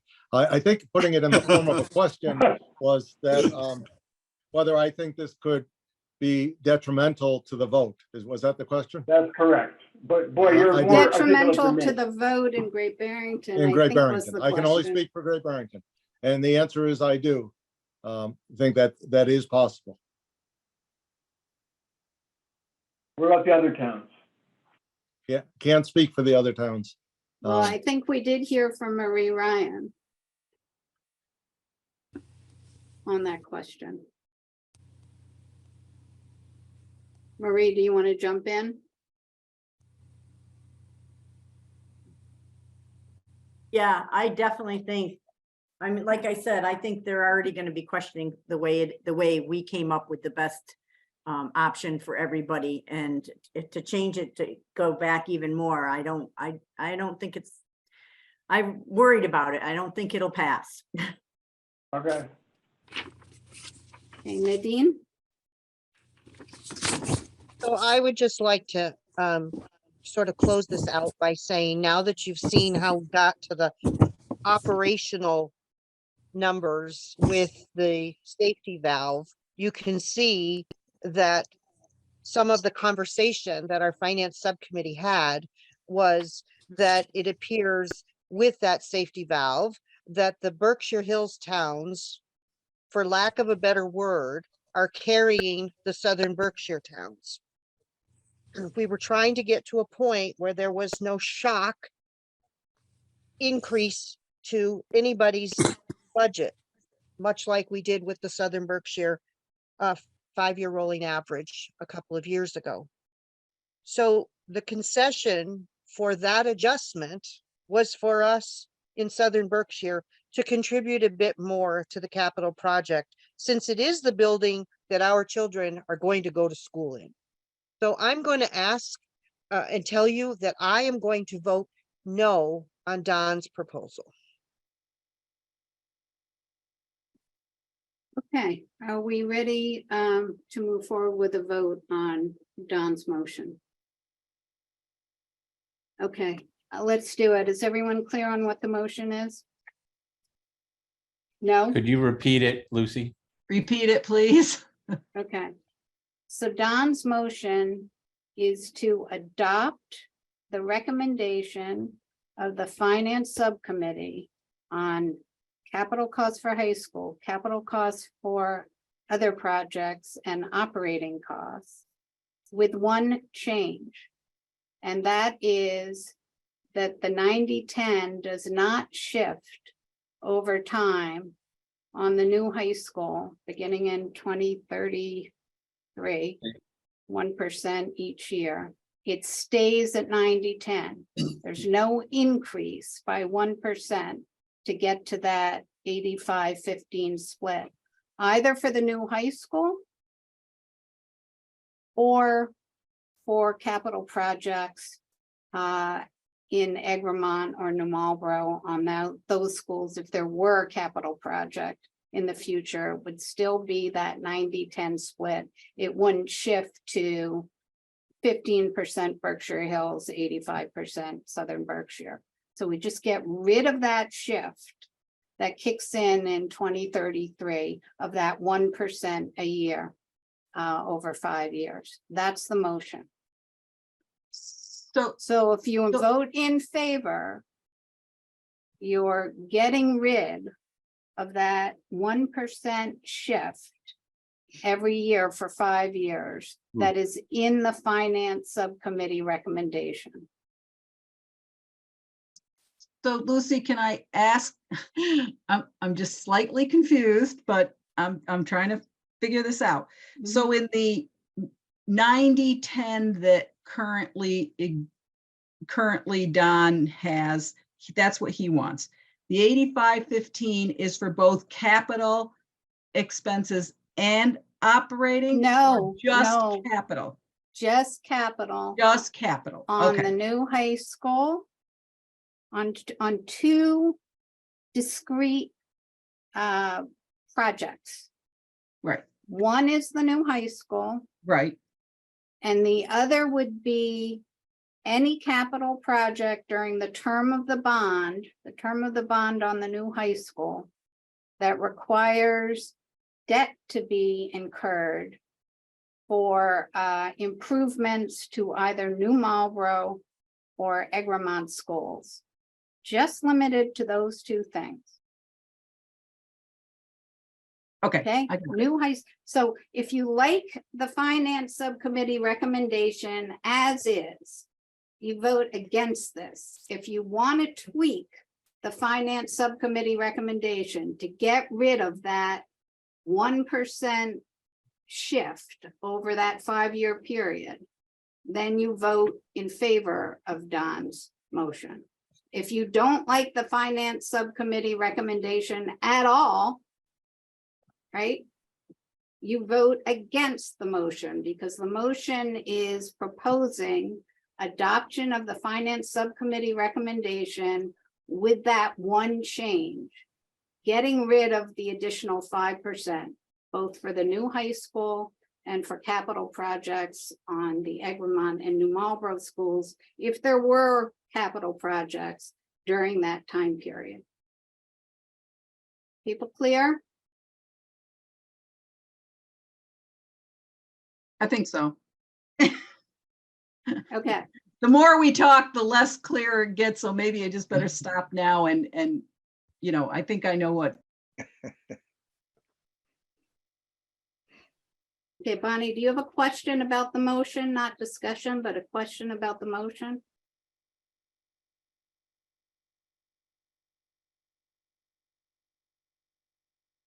You're muted, Bonnie. Bonnie, you're muted. I'm not muted anymore. We do not as a district own either the Egremont School or the New Marlboro School. So are we just need a further tweak, because in every time there's been an issue, part of it is the towns are totally involved in any decision. So you feel nothing's imposed on either of the towns, all right? And my other question is, am I allowed to ask for this to be tabled to the next meeting as a motion?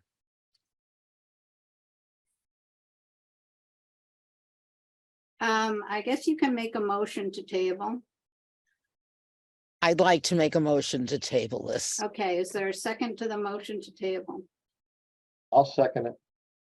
Oh, he beat me to it. Okay.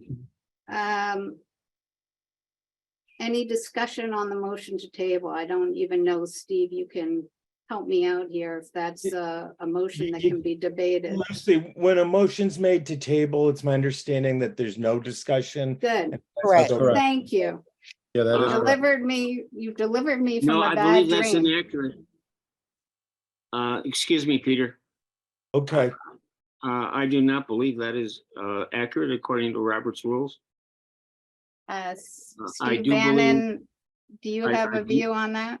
I do believe. thought it if- wasn't, I thought it was not debatable, but George may have some knowledge that I don't. All right, is there any debate on the motion to table?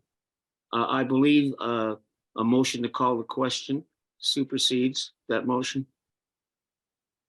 Yeah, but there hasn't been a motion to call the question. I'm about to make it. Well, I don't know that it supersedes a motion to table. I just Googled it. It's not debatable. The motion to table? That's correct. Okay. All right, so we're gonna take a vote on the motion to table. So those in favor of tabling the motion, say aye. Alford. Aye. Charlie. Aye. Carl. Carl has dropped off. George. Abstain. Okay, Tom Burkle. Aye. Deb. No. Peter. No, Taylor. no, Steve Bannon. No, Don. Don?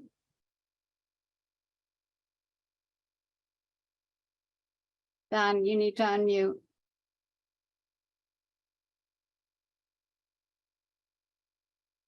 Don, you need to unmute. Yeah.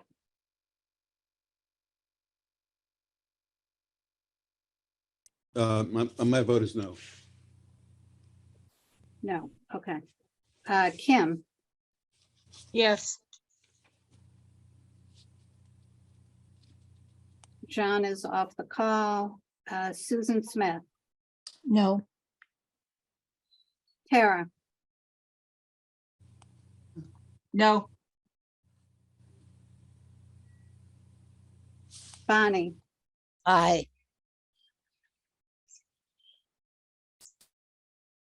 Nadine. No. Colin. No. Patrick. No. Bill. no, Marie. No. And Sarah. No.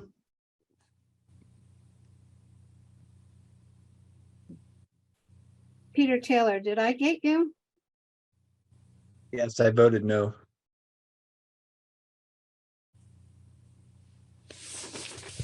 Okay. And I'm a no. So by my vote, by my count, it's 1, 2, 4. 2.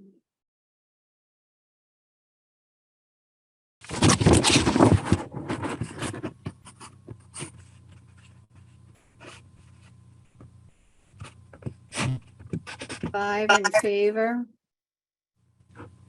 And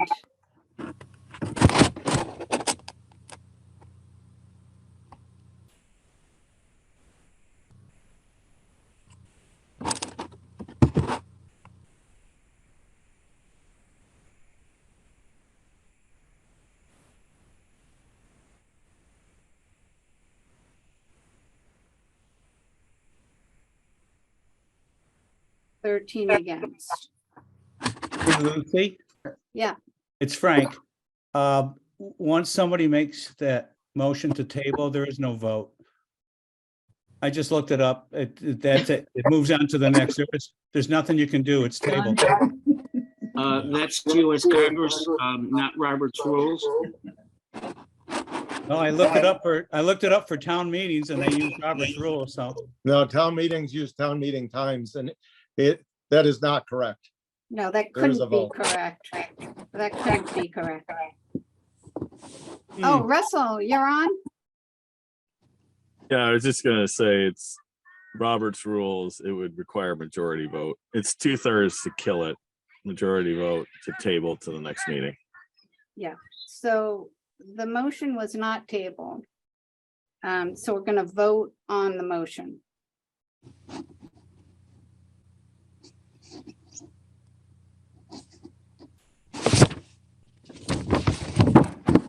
Everyone's clear on the motion, right? Okay. Gonna vote on the motion. So this is Don's motion as seconded by John Sober. All right. All those in favor? Charlie, Abstain.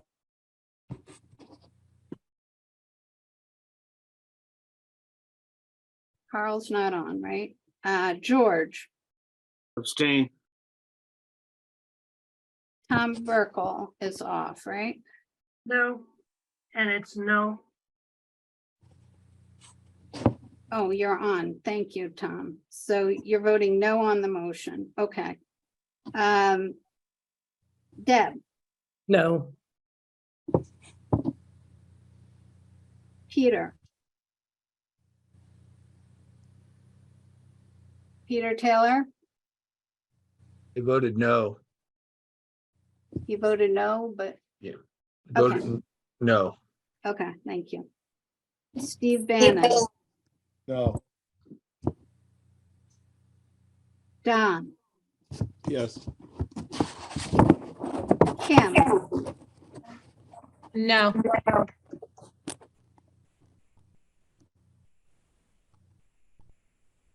Susan, No. Sarah, No. Bonnie, Abstain. Nadine, No, Colin, No.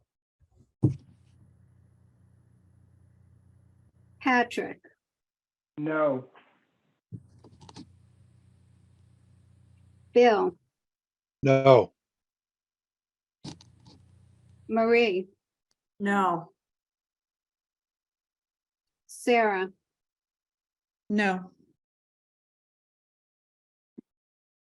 and I'm a no. So we've got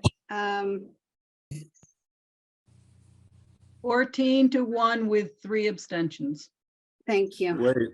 Wait, Oh. Lucy, Yeah, the most important thing here is that we get this plan before the public with full support. So although I strongly prefer what my motion was, I changed my vote and I support the majority. thank you, Don. Very much appreciate that gesture.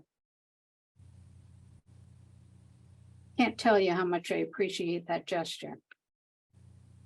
My pleasure. All right, I think it was a useful debate. I applaud everyone for how respectful the debate was and thoughtful. I do want to open it up for public comments. George, you do have your hand up.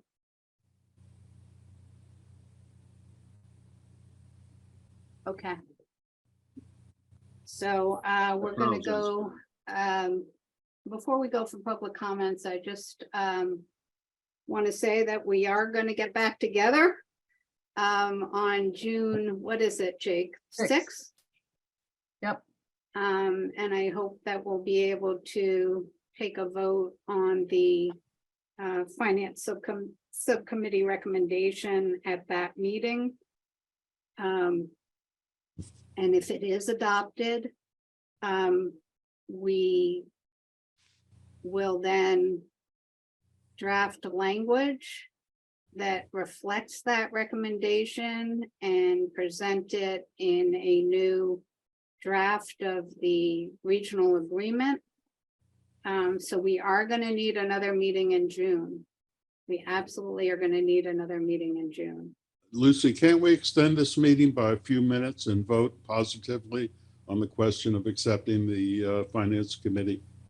Yes, I agree. I Okay. agree. Then that's my motion. Okay, thank you, Don. So Don has made a motion. I will second that motion. Wait. Don's made the motion to accept the recommendation of the Finance Subcommittee. And did I hear Steve Bannon second it? Yes. Okay, any more discussion on that motion? Yes, I hope that Steve knows more about politics than I do. Lucy? Yes. Joan is back on and she did have her hand up. I don't know if she still wants to talk. Well, we in public comment, but the problem is we're not in public comment yet. Yeah. Yes. All right, Okay. so we need to take a vote on this motion before we open it up for public comment. So we're going to do that. All right, so the motion is to adopt the recommendation of the Finance Subcommittee on assessment methodologies. Charlie, Yes.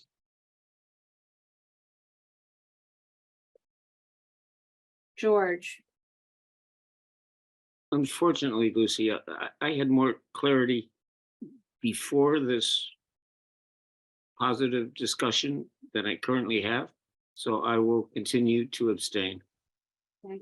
Tom Burkle, Yes. Deb, Yes. Peter Taylor. Peter, Yes. thank you. Steve, Yes. Don, Yes. Kim,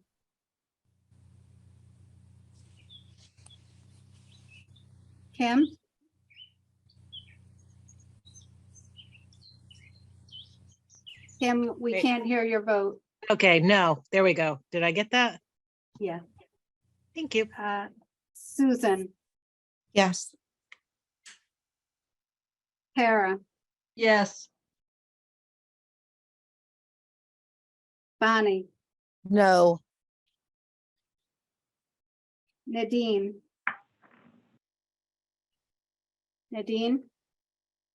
Nadine's frozen. Our fearless leader here is frozen. There she is. She's back. Nadine, what's your vote? Oh, yes. Yes.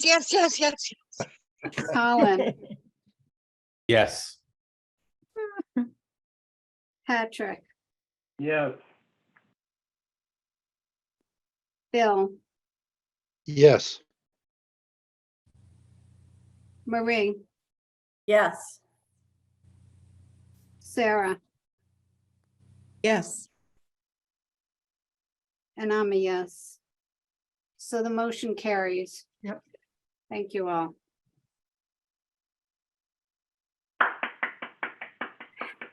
Yeah, yeah. Thank Okay. you, everybody. So now we have public comments. Joan. Go ahead. I owe you all an apology. I did not want to hear my name that many times on a meeting. And I should have started at the beginning, but it seemed oddly out of context when I didn't know how your meeting would flow. I apologize. The points I wanted to make was that looking at John's numbers, it occurred to me that the total amount of dollar shift between the 8515 and 9010 was $2.5 million. And one thing that I had not realized is that Southern Berkshire would not actually own that Mount Everett building, but that it would be jointly owned by the whole district. So in that context, the 2.7 million and remaining debt on that versus the $2.5 million shift seemed to me like, you know, they could maybe cross each other out because, as everyone has said, capital is a smaller component of the entire equation. So it did not seem to me like a massive issue. Anyway, I totally agree with your decision tonight and voting the issue forward. And I did not want this issue to stop the whole thing. I thought it was possible to debate it, but it's not worth losing an important change like the school. And again, I apologize. No need to apologize, Joan, and thank you for your comments. They're very much appreciated, and your support throughout this process. Very much appreciated. All right, any other public comments? All right, I'll take oh, Julie, there you are. I was going to say, I did have my hand up. I didn't know if it's still there. Anyway, thank you, everyone, for your hard work, your respectful conversation. Absolutely fantastic. I had technical difficulties, so did not get to speak at the initial public comment, but I did want to share some pieces that I talked about at our last Finance Committee meeting last week that I did share with the school board Finance Committee. And when our Finance Committee had a chance to look at everything, we certainly have skeptics among us.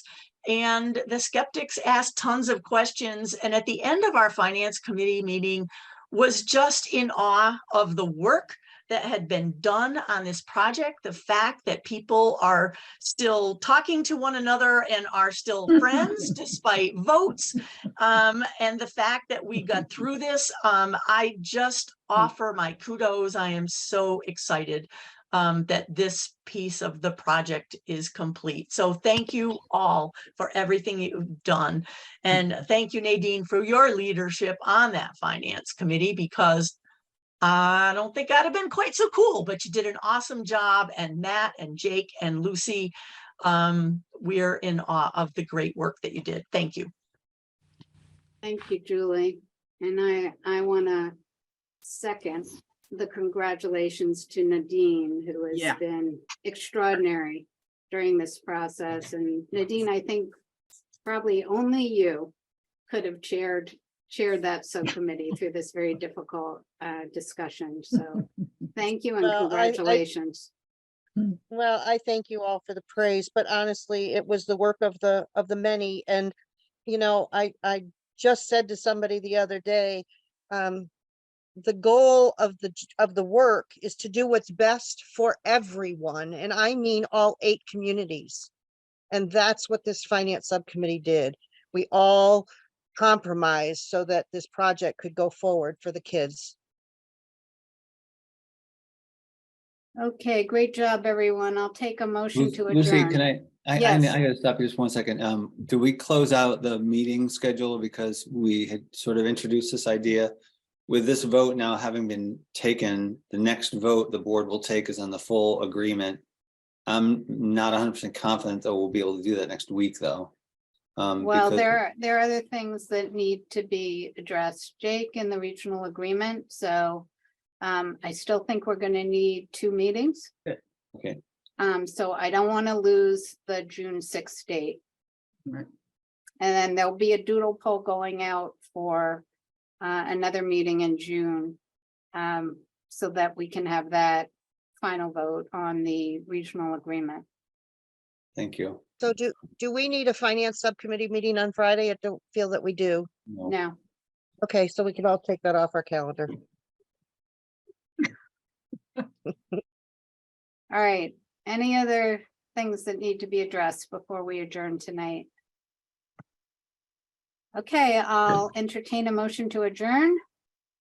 So moved. So moved. Second, Second. okay. Hearing no discussion, we are adjourned. Thank you all. Thanks, Thank everyone. you. Bye. Bye-bye.